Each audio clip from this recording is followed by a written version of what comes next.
Let's start out by taking a look at some example workflows from our website. To do that, go to frevvo.com and under Resources, go to Templates.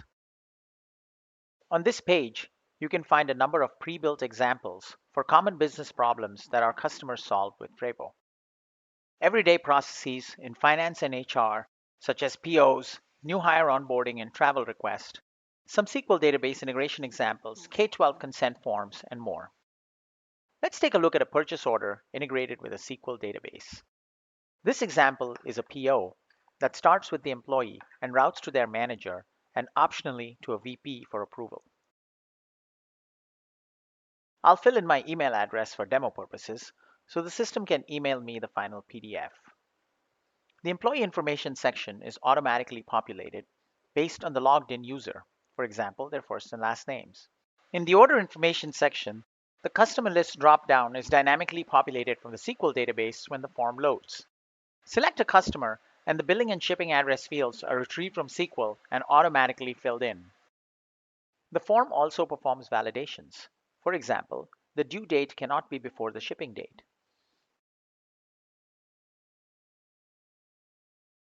It also contains some dynamic behavior. For example, select check as the payment method, and some additional required fields appear below. The order line items table is also integrated with SQL. The list of products comes from the database. Select a product, and the description and unit price populate automatically from SQL. The form also contains business rules that compute the subtotal and grand total as the user fills in the quantities. In this case, if a discount greater than 15% is provided, additional approval is required from the VP. See that a message appears telling the user that the system will automatically handle this extra approval. The user can also upload attachments if necessary, including photos from a mobile camera, add any comments, and sign the form electronically before sending it to the manager for approval. When you click the Send to Manager button, the workflow would normally route to the user's manager, but for demo purposes, the sample shows the manager's view immediately. The manager can view the employee and order sections. Depending on your business requirements, these sections can be set to read only, or the manager can make changes. Notice that a new manager approval section is now visible on this step. This section wasn't visible to the employee because it was not relevant to their work. The manager can approve and digitally sign this section. The digital signature won't work here because I'm not authenticated to Frevvo. We'll add one later and show you how these signatures work. Click the button to approve, and the workflow shows the VP view, since the discount was greater than 15%. As before, a VP approval section is now visible, and the VP can approve and sign digitally. Click Finish, and the workflow completes and sends a PDF to the email address we entered in the beginning. The PDF contains the data from the form, including approvals and signatures. It's formatted with margins, a footer, and suitable page breaks. We'll take a look at how to set up this formatting later in the demo. Now, let's see how to design these forms and workflows. If you don't have an account, sign up for a free trial by clicking the blue button at the top of our website. I'm already logged in. There are two main ways to create your own workflow. The first is where you start with a pre-built template. Click the blue plus button and install a template. Frevvo has over 40 examples of templates that you can use as a starting point. You can filter by category such as finance, or type in the search bar to narrow the results. Click and install an invoice approval template. Note that help screens will appear when it makes sense. Click the name of the workflow to open the guided designer. See that the template contains a pre-configured workflow for invoice approval. After an employee has entered some invoices, the workflow routes to a manager for approval, and finally, if approved, to finance for payment. The template also comes with a form with pre-filled user information, an invoices table, upload and signature controls, as well as sections for manager approval and finance. Click on the Rules tab. See that there are several predefined rules. For example, to initialize the form, perform calculations, hide the approval sections only when necessary, and so on. The template is a fully functional workflow. Click the magic wand icon and you can try it out, similar to the example we looked at earlier. However, many customers prefer to start from scratch with an empty form and workflow. To do that, click the blue plus button and create a new workflow. A wizard pops up. You can create the workflow in a new project or install into an existing project. Let's create a new one and give it a name. Give the workflow a name and optionally enter a description. It's a good idea to enter a description since the description can be used in search results. Click Next. The wizard now lets you describe the steps in the workflow. We'll call the first step Employee and create a new form at this step. Click the blue button 3 times to add 3 more steps. Name them Manager, VP, and Finance. By default, they all route to the email address of the person designing the form, so it's easy to test. We'll change this routing later. Click Finish and see that Frevvo has generated the workflow for you. Let's take a look at this generated workflow. It has 4 steps as we set up in the wizard, and they're named accordingly. You can click on any step to view its configuration in the panel at the right. We'll modify these configurations later. At the top, there's a guided designer pane that lets you quickly switch between different aspects of the workflow, such as the form, business rules, etc. Click on the form icon up top and see that the wizard has also generated a form with some default fields. At the top, there's a section called My Items with several fields such as first and last name. These fields will be automatically filled in using a business rule, which we'll look at shortly. It's also generated a section each for the manager, VP, and finance, so they can provide approvals along with a signature and date field. We'll modify this form later so you can see how easy it is using the drag and drop designer.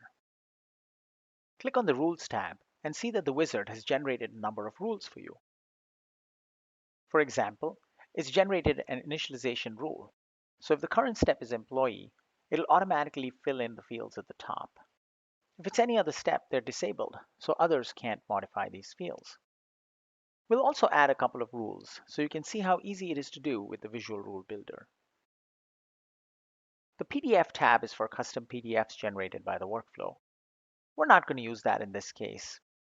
It's much more useful for things like new hire onboarding, where you need to generate specific government forms like a W-4, I-9, etc.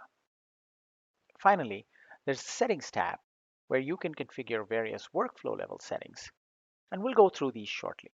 Now, it's important to know that this workflow is fully functional. You can actually run it by clicking on the wand icon. See that the first name, last name, etc. are populated. Sign and continue. Since we set it up to route by email, it'll send an email, and I can click the link in the email. The form loads, in this case in a different browser, and you can see that I'm now on the Manager step. The Manager section, which wasn't visible earlier, is now visible, and I can sign as the manager and send to the VP. The messages that are displayed are defaults, which we can modify as we'll see in a minute. The VP and finance steps are similar. Now let's customize the workflow. We'll start by modifying the form. Let's add a message to the top, call it invoice approval, make it bold, centered, and a bit larger. So we've added a bit of a header to the form. Now let's add a few invoices. Drag and drop a table. We'll rename it to Invoices Table, set the minimum number to 1, and leave the max at 10. So at least one invoice is required, and the employee may add up to 10 in a single approval workflow. Invoices have a date, so drag a date and drop it into the table. Set its label and name to Invoice Date. We don't need this column, so let's get rid of it. This column here we can rename to Description, and then we'll drop a money control here and call it Amount. So now each invoice has a date, a description, and an amount. We can change the widths of the columns by just putting in percentages, and you can see that the table immediately resizes. We want to make sure that all 3 fields, date, description, and amount, are required for any particular invoice. Simply select them and check the required checkbox. Okay, so let's also throw in a grand total. Drop in a money control, call it grand total. We'll also click on the Style tab and reduce its width, so it's now just 4 columns wide. Let's also change the signature to digital signature. Delete this signature, and let's rename My Items to Invoice Information. We can leave the name field as is, but we'll erase it and frevvo will assign a name based on the label. Finally, let's click on the Security tab here, select Text/Signature Image from the menu, and click on Must Sign. See that a Sign This Section button has appeared. Now, this generates a digital PKI encrypted signature that automatically locks the section and can also be used to verify that the data in the section has not been tampered with. Now, let's just take care of a few other details. We're going to eventually generate a PDF from this form, and we don't need this message at the top printed. We can select it and uncheck Printable to prevent it from appearing on the PDF. It would be nice to have the approval sections start on the new page in the PDF. To do that, simply select the first approval section manager and add the fPageBreak special CSS class here. Let's also add an upload control so users can add attachments. This control also has a number of parameters. You can add a min and max number of attachments, max size, name the file, and restrict the types of files that a user is allowed to upload. Now, one thing I'll note here is that there's a control inserted here called Manager ID. The wizard has also generated a rule that initializes its value. Let's keep an eye on that because we're going to use it later to route the workflow to the user's specific manager. Now let's check out the rules. One of the rules is turned pink. That means there's an error. That's going to be because we renamed the My Items control. Open it up and let's fix the problem. Simply choose the correct control in the pick list. The system will tell you when it detects errors in your rules, so they're easy to fix. Now let's add another rule to compute the grand total. Give the rule a name, call it Calculate Grand Total, and click on Run Builder. There's no condition since we always want to compute the grand total. Click Next. Set the grand total to the sum of the amount using the sum function. See that the rule builder provides help and autocomplete functionality. Click Next. Since we didn't have a condition, there's nothing to do when it's false. So that's all there is to it. Click Finish, and you'll see that the rule has been created. If you want, you can click on the rule code and see that frevvo has generated a for loop and a few other things. Luckily, we don't have to worry about this, since the Visual Rule Builder takes care of that for us. The other thing you can do here is rearrange these rules. So I'm going to drop the grand total rule below the initialize rule, which logically belongs on top. Now let's go back to the workflow and configure it. The first thing I'm going to do is change the continue labels so they're meaningful. For example, on the employee step, we'll label the continue button send to manager. On the manager step, label it approve invoice, and so on. Now, by the way, it's also possible to set these labels dynamically so they change depending on the state of the workflow. Now let's go to the manager step and set up the routing. Click on the manager step and on the assignments tab. See that the original assignment is set to email as we had configured in the wizard. Let's delete that. Now remember that we had a control called Manager ID, which was being set by a business rule to the particular user's manager. We can use that as a template here. Start typing a curly brace and manager and choose the matching control, Manager ID in this case. Now, this step will route to the specific user who is the employee's manager. We'll see how that works in a second. The notification emails are also set up by default down here. Let's just change them so they're more meaningful. We can change the subject and the message to be dynamic using templates. So see that we've changed them to be more descriptive and relevant to the person receiving the email. For example, it tells you who submitted the invoice approval, etc. Now that we've configured the manager step, let's do the same for VP. We aren't going to send by email, so let's delete that once again. In this case, we'll use a role. Start typing VP and select the VP role from the pick list that appears. What this means is that the workflow step is going to route to all people with that role VP. Once again, we'll just change the messages below so that they're meaningful and relevant. Finally, for completeness sake, let's do the same for finance. We'll leave the routing as is because you already know how to route to a user or role. I'm just going to change the messages to better ones. So what we've now done is routed the manager step to the specific person who's the employee's manager. We've routed the VP step to the VP by using a role, and the finance step by email for the time being. Of course, you can always change that later. Now let's take a look at the Messages tab here. There are many messages. The task info shows you the short description that's going to appear in the task list. So again, let's use something descriptive for all three steps. The pending message is what the user sees on the screen when the workflow routes to a different person. So when the employee clicks Send to Manager, this is the message they'll see on the screen. We should set the pending message for each step, so it briefly describes to the user what happens next in the workflow. Finally, the history message here is what appears in the audit trail.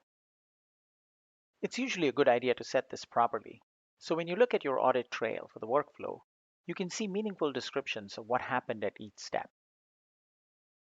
So what we've done so far is configured the steps so they route correctly and customized what the user sees on the screen and in the audit trail and task list.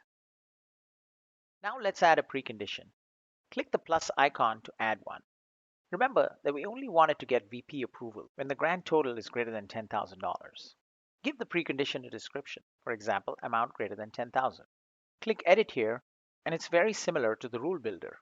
Set up the condition in the wizard. Grand total is more than, switch to literal value, and enter 10,000. You can create complex preconditions with multiple logical expressions. Click OK, dismiss the wizard, and see that the workflow shows you what's going to happen. If the amount is more than 10,000, we'll route to the VP step for approval. Otherwise, we'll skip it. Now let's also add an intermediate notification email. Click on plus and on send email. It's something a lot of customers like to do. After the manager approves, you want to send an email to the original employee saying that it was approved. Now you don't have to do this. The employee can always see it in the audit trail, but sometimes people like to get a notification. So we're going to use a template, curly bracket email, which is the employee's email address from the form. You can add a CC or BCC if you want. Configure the subject and the message of the email as desired. Click Submit and see that the workflow goes from employee to manager, sends an email, goes to the VP if the grand total exceeds $10,000, and finally to finance to complete the workflow. Now, we've modified the form, added business rules, and configured the workflow. Finally, let's pop over to the Settings tab over here and take a look at some of the many settings in here. I'm going to check Save PDF. This saves the PDF to the repository. Let's give it a custom name, first name, last name.pdf. Check the Save Load button here. This allows the employee to fill out the form partially. Let's say they want to attach a second invoice, but it's not yet available. They can save the partially completed form to their own task list and come back to it later. Let's also deploy the form right here and switch it from development to production. Click on the Access Control tab. This allows you to provide very fine-grained access control to various aspects of the workflow. For example, who can start the workflow? Anyone? Only authenticated users? Just the designer? This only happens in testing mode. Or custom, where you can specify the exact set of users and roles who can start the workflow. And you can really do the same fine-grained customizations for the other permissions that are available. Click on the Workflow Actions tab. This basically controls what the user sees on the screen when the workflow completes. So we can customize that and display a dynamically configured message. Now there's a success as well as an error message, so you can provide a different message in case there are errors. So this controls what the user sees on the screen. Document actions, in contrast, control what happens to the data that was submitted with the form, and you can control those independently in frevvo. Send to Google Drive, a variety of document management systems, to SharePoint, post to a web service, or just send an email. Let's configure the email. Again, we'll send to the original employee's email using a template. We'll set up a subject and a message. Let's include a PDF snapshot and all attachments. Now when the workflow completes, the original employee will get an email with our custom subject, message, the PDF snapshot, and attachments. Finally, let's click on the Styles tab. We'll customize that PDF snapshot, the print PDF basically, that's being generated. Give it some margins, and in the footer, I'm just going to add a page number. We'll use a frevvo template again. It's going to print page 1 of 3, page 2 of 3, etc. when the PDF is generated. Now let's give this a shot and try it out. Again, we've got the first and last name set up. The manager ID is set to the user manager. Typically, this would be hidden. There's no need to show this field. Let's add some invoices. Set a date, give it a description, and an amount. For the next invoice, we're just going to make sure that the grand total exceeds 10,000, so the workflow does indeed route to the VP. Now, let's attach a file. Click on Upload, browse to find the file, and attach it. On a mobile device, you can also take a photo and attach it. Lastly, we got to sign this section. So click the Sign This Section button and see that the entire invoice section is grayed out and the employee's name and date appear down here. This is a digital signature that's been generated behind the scenes. There's no way anyone can tamper with the data. If it's tampered with, the green bar below will turn red. Now we're done filling out the invoice information. So let's click on Send to Manager and see that our custom message that we configured has shown up and a notification was sent to the manager. When the manager tries to access it, obviously they must log in. You can see that the invoice approval shows up. The invoice section is locked and the manager can't change it, but the manager approval section is now visible. The manager can enter a comment. If the manager doesn't like anything up here, they can click the reject button below and send it back to the original requesting employee for corrections and provide a reason. In this case, we're happy, so I'm going to sign it. The date is filled in automatically. Click Approve, and now the invoice has gone to the VP for further approval since the grand total was more than 10,000. Now I'm logged in as the VP. In this particular case, we're using the task list. I only have one task, which is the invoice approval workflow that was just sent in. You can click on the audit trail and you can see how it was sent by Jim, then sent to Jim's manager Karen, who approved it and sent it to the role VP. So the audit trail will keep building up as users take actions on this workflow. Click on the play icon and the invoice approval shows up. Once again, the invoice and manager sections are visible, but you can't change anything. I can enter a comment, sign as the VP, and send it on to finance for processing. For the finance case, we simply said we're going to approve by email. The notification came in as we had specified. I'm going to click the link and the invoice approval again shows up. This time it's on the finance step and I can't change anything else. I can enter a comment such as paid on 129, sign, and finish the invoice.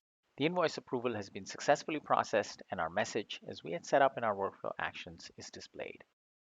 Remember that we had set up an email notification at the end of the workflow as a document action to be sent out to the original requesting employee once the invoice was finally approved. Here it is. There's the attachment and the PDF of the workflow. Let's take a peek at it. You can see indeed that there are some nice margins. The invoice section shows up. The message we set to non-printable is hidden. Page numbers show up. And the approval sections are on a new page, including comments and signatures. All the information from the workflow is available on this PDF.